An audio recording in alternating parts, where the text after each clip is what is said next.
Okay, so these warm-ups were a review of what we've done since the Thursday after we came back. So the first one says to write this expression as radical. So to write in radical form, right now it's in rational exponent form. To write it in radical form, we need to remember that with our rational exponent, the numerator is the power and the denominator is our root. So this is the fifth root of x to the third. Now, I ignored something. The negative. What does a negative exponent tell us to do? Reciprocal. Take the reciprocal. So this was not written as a fraction, so the reciprocal would just be writing it 1 over that. And that is what I was looking for. We couldn't do 1 over x to the third. We can't put it all under it. Well, the fifth root of 1 is 1, and 1 cubed is 1, so this would simplify to just 1. Even if this went under the radical, it simplifies to just 1. Yes? If you put parentheses around the 5 root x cubed, instead of moving the 3 next to x, you put it like outside the parentheses. Right. We talked about the different forms. That is also correct.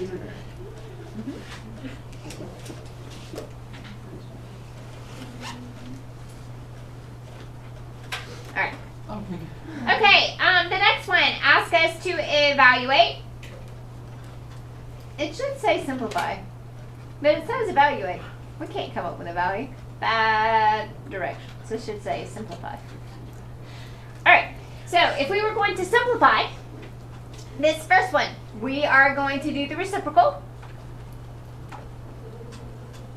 And then we have to square everything. So it becomes y to the fourth over x squared. So that is the first expression completely simplified. We're going to have a second expression. And on the second expression, we have negative exponents. But those exponents, the entire expression is not raised to a negative exponent. So just the y moves. Just the z moves. So when I simplify this, I get 4x to the fourth, the z moves up, the y moves down.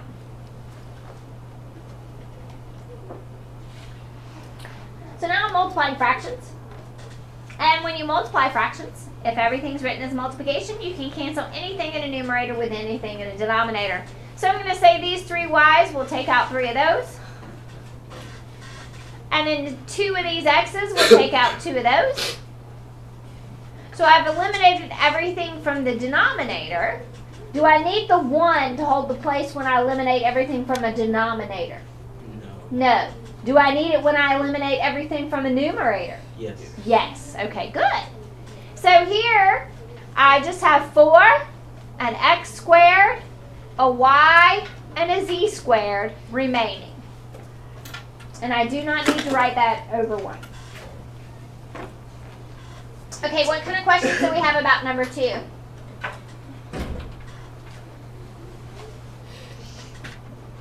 None?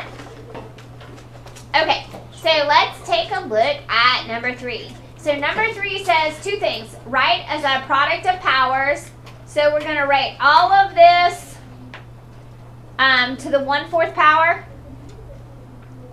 because it's 4th root. So it looks like this. Now, what can I do with this 1/4? I can raise each part of this to the 1/4. So 16 to the 1/4, a to the 8/4, b to the 10/4, c to the 9/4. So the 1/4 power was the 4th root. Do you know the 4th root of 16? 2. All right? And then 4 goes into 8 how many times? 2. Any remainder? No. 4 goes into 10 how many times? 2. Is there a remainder? Yes. And the remainder stays under the radical. So how many remain? 2. So we have a b squared remaining under the radical. All right? 4 goes into 9 how many times? 2. How many are left over? 1. This is a 2. And that is simplest radical form.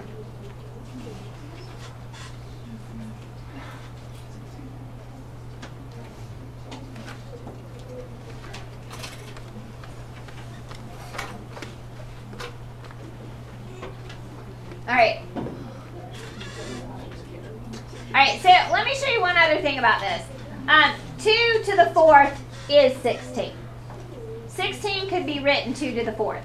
So when I have 16 to the 1/4 power, let me change colors. So if I raise this to the 1/4 power, what happens right here? 4 and the 1/4 do what? Just cancel and we're left with just the 2. Did that help? Sure. No. Okay. All right. So, at the end of today's lesson, you're going to grab a Chromebook. You're going to go on Blackboard and take a quick, simple assessment over these topics. Now, there are 6 questions, but I'm only scoring it out of 5 points. Okay? So, the majority of the mode of the scores of my first period was a 5. Several people got a 6, but most people got a 5. There were some poor scores, but most people got a 5. So that'd be awesome if your first grade was a 5 out of 5. Or even better if it was a 6 out of 5. Alright. So, these topics, and guys, before you go grab the Chromebook, if you have some individual questions you'd like to ask me about this stuff, do that. Okay? Alright, let's talk about yesterday.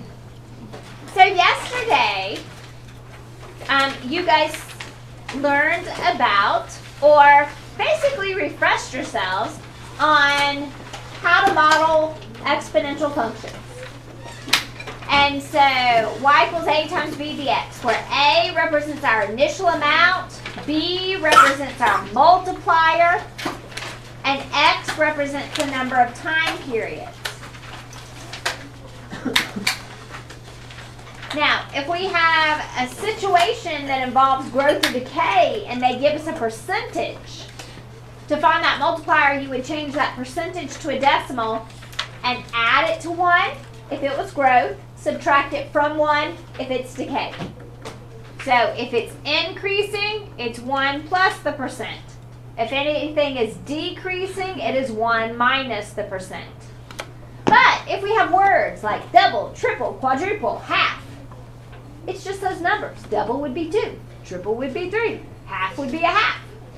Okay, so please check 1 through 8 now while I walk around and check for completion.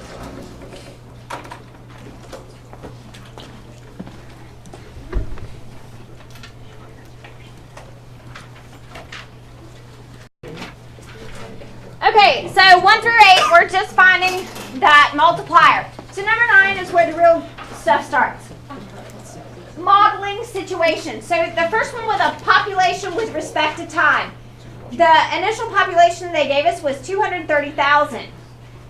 It is growing, so it's 1 plus my percent written as a decimal. So this is my multiplier. Now, how many years were there from 2000 to 2006? 6 years. Now, this is about people. People are discrete. We can't have part of a person. Okay? So yesterday in the notes, we talked about this. And when it's an increasing function, when it's an increasing exponential growth, you would round down.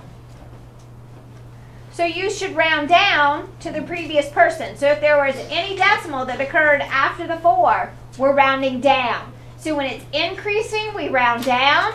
But when it's a decreasing, how do we round? Up. Okay. So on this one, we have some bacteria that are doubling every 30 minutes. So this is how I wrote the basic form for my equation. Now, I didn't put time in terms of minutes. I put time in terms of hours. And because of that, If it happens every 30 minutes, that is twice an hour. Does that make sense? Okay, so if I were to write just a generic equation, the population of bacteria with respect to time is equal to the initial number of bacteria.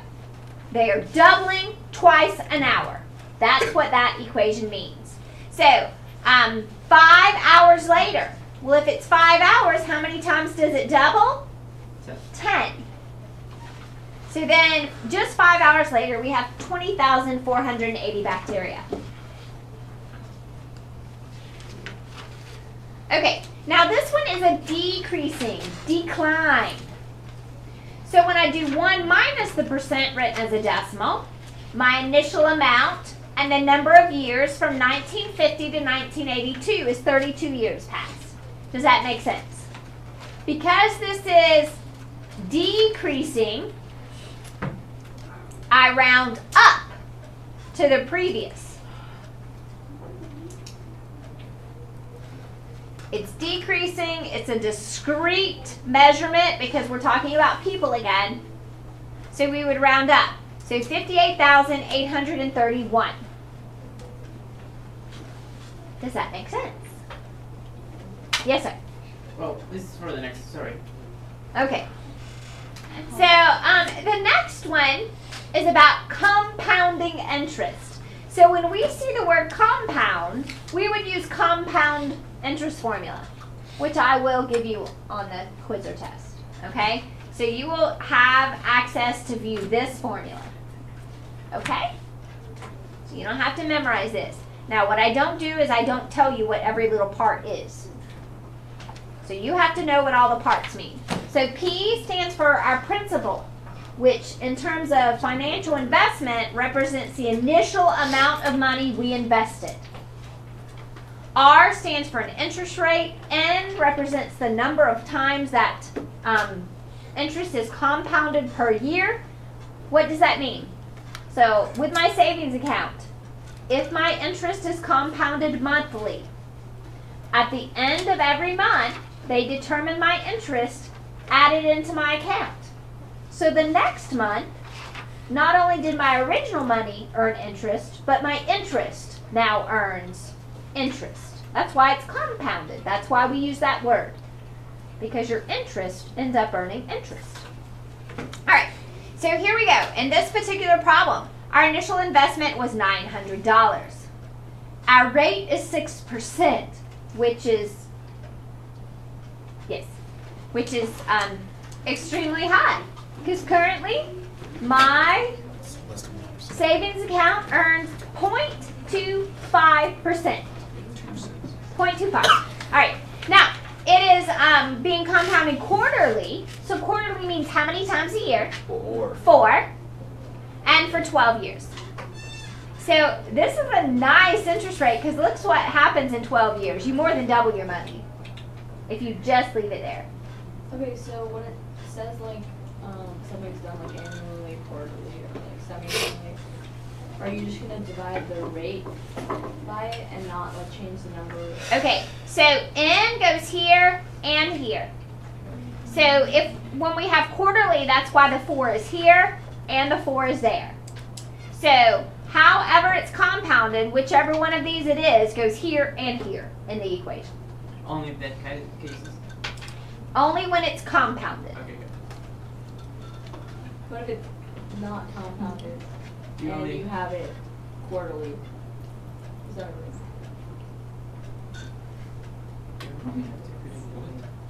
Like if it says If it's not just- compounded, that means you earned interest and you took the interest out.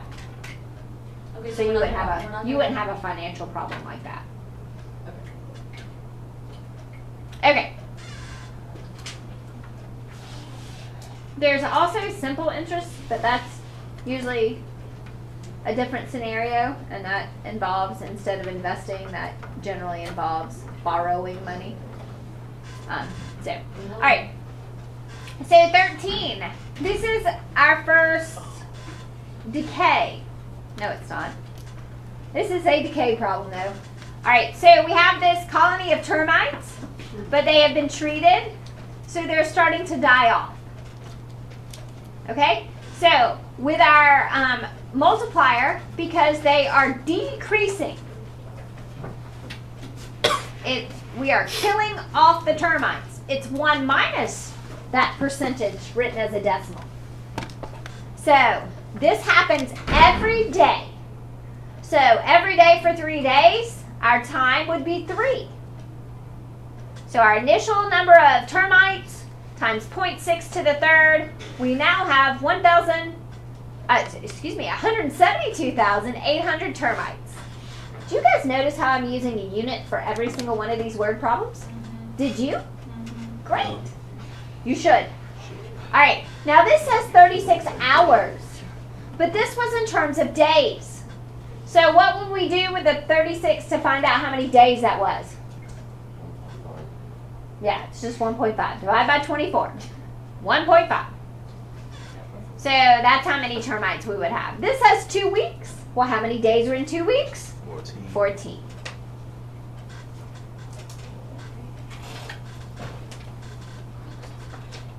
Yes, Carlos. Why did you put the 0.6 in the other one? Why did I just write it as 0.6? Oh, because, okay. Because, yeah, I just simplified this. All right, here we have a depreciation, so it's 1 minus. The initial cost of the printer was $35,000. So at the end of the 4th year, it's worth $28,570.72. So anytime we deal with money, indicate it's money, give me 2 decimal places, because that's money. Okay, now, I really like number 15, because it's important to understand how investments work. So if this is what we had, we invested $5,000 for 25 years at 10%, which is highway robbery right now. And at the end of the 25 years, we'd have $54,173. Okay, so what would be the effect of doubling the amount invested? So instead of 5,000, this is now 10. So if we double the amount invested, we'd have double at the end. Does that make sense? Yep. Okay, but what happens if we double the interest rate? Compare these two. If that rate goes from 10 to 20%, It's bigger. which is truly unheard of. I mean, 20% would make me think it's not even legal. But this is how much you'd have. Now, here's the important part for you, because you guys are young, very young adults, okay? What happens if we double the investment period? So instead of 25 years, we save for 50. Look at that effect. So you guys should start saving as soon as you can, because you want to retire well, right? Yep. That was my plan. So I started saving for retirement with my very first job. Serious? Serious. Oh yeah. So, yeah, I'm looking forward to it now. Unless the stock market tanks again. Then I can just teach until I keel over. Alright. Any questions? How much should I save? Depends on what you want to do. Yep. I want to be able to give. I want to be able to travel. I want to be able to take my family travel. So, The other thing, what's it called? I saw like the news thing, like the MSN thing or whatever, thing online. They're saying the sweet part, like I guess like the sweet spot for it is like 12% to save Save 20%? Save 12%. I'm not quite there. Off of your first job. The, Is there like the average, or like in Japan, there's like they save like 25%, but that often means that it's going to some retire. Except for retirement, living confined spaces. In other places, they save a little bit lower. We got to go. Than, We didn't like get to go. about 9%. They're saying with that though, it's kind of there's like just not much of a change in life. So in the sweet spot is 12% or 12 to 15%. I do that and give it to us like it's cool. all right, well, I think we do that. I thought you said 20 to start. No. Okay. That's a lot. Okay. All right. So today we're going to only look at one more type of exponential situation, and this is a decay situation. So this is the only one new little thing we're going to do today, and it's half-life. And you've probably heard of that in Physical science. Chemistry. yeah. Biology. No, chemistry. The half-life of radium. Exactly. It's just for gaming. You know. That's true. Like, I have like PTSD. Okay. So, half-life. This just kind of makes sense. If we're talking about half-life, then that B, your base, your multiplier, would be 1/2. We're halving something. And with half-life problems, what they do is they give us the half-life period, which means how long before we're left with a half of what we started with. Now, some things have a shorter half-life period than other things, like a box of Oreo cookies. If you take that into my house, which is my husband and my son's favorite cookie, the half-life of a box of Oreo cookies in my house is about 5 minutes. In about 5 minutes, there's half the cookies left. That's as long as it takes. Okay? So, half-life periods differ. Now, in this case, we're talking about radioactive elements. Yeah, that's right. So, the half-life of radium-226 is about 1,620 years. So how would this work for us if we were trying to write an equation? Now, this is our basic formula, but with half-life, I kind of like to add a little bit to it. The amount remaining after a given time. The amount remaining after a given time is A0, A sub 0. Did y'all use that terminology in science when you studied?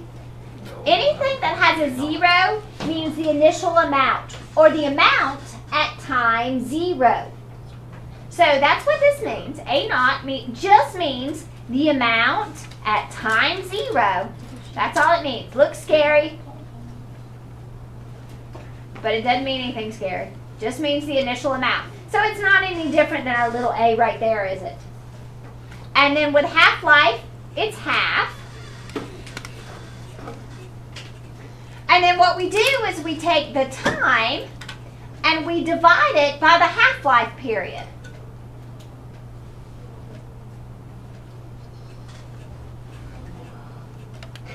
To determine how many half-life periods we have. So, if we were to write this equation, the amount after a given time. Now, if you just want to write y equals, I'm good with that. Because y in this case would represent the future value. That's what amount with respect to time is.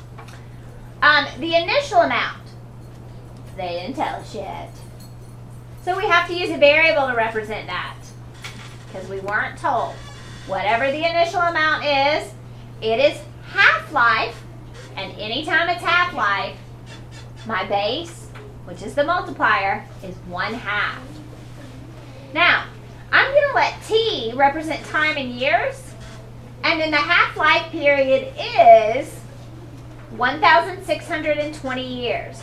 So t represents time in years. Now, going back to my Oreo example, t would be time in minutes in the Willoughby household. But in most cases, when we're looking at problems that relate to science, t is time in years. Okay, so part B. Suppose we have a 20-gram sample of radium-226 in a sealed box. All right, the mass of the radium remaining after 5,000 years. Find the mass. Okay, so the amount after 5,000 years is equal to the initial amount. How much was originally put in that box? 20 grams. And this is half-life. We are working with half-life, so the base is always 1/2. Now, the number of years is 5,000. But we have to take that 5,000 and divide by 1,620.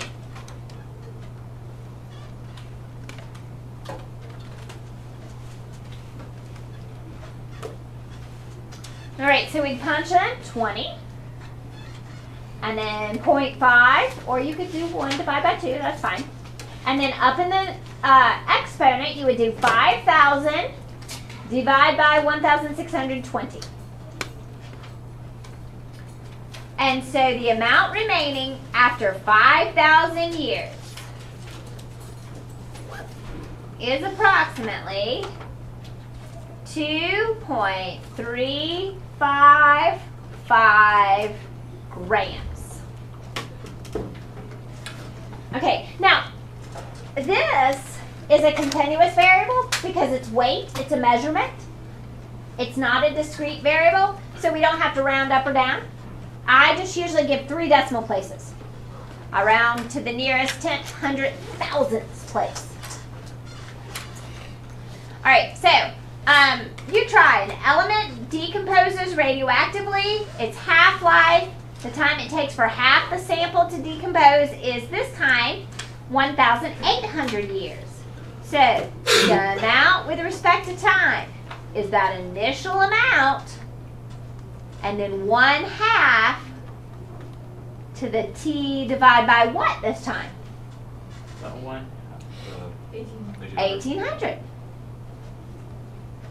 And once again, because this is in years, my time is defined in years. Time in years.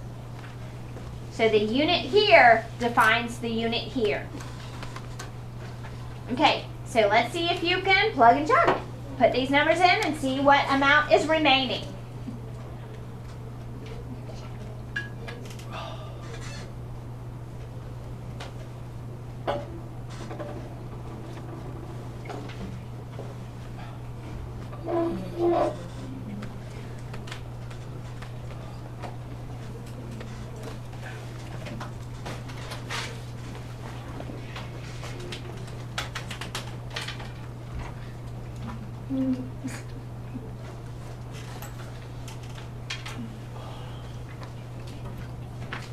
Okay, after 80 years, we had quite a bit remaining, didn't we?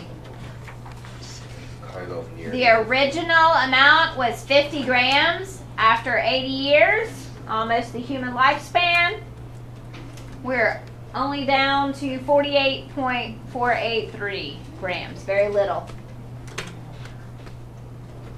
decomposed. Okay? All right. Now, the rest of the front and the back. That's classwork/homework. And now you need to go grab your Chromebook and do your very best on your little 5-point checkup.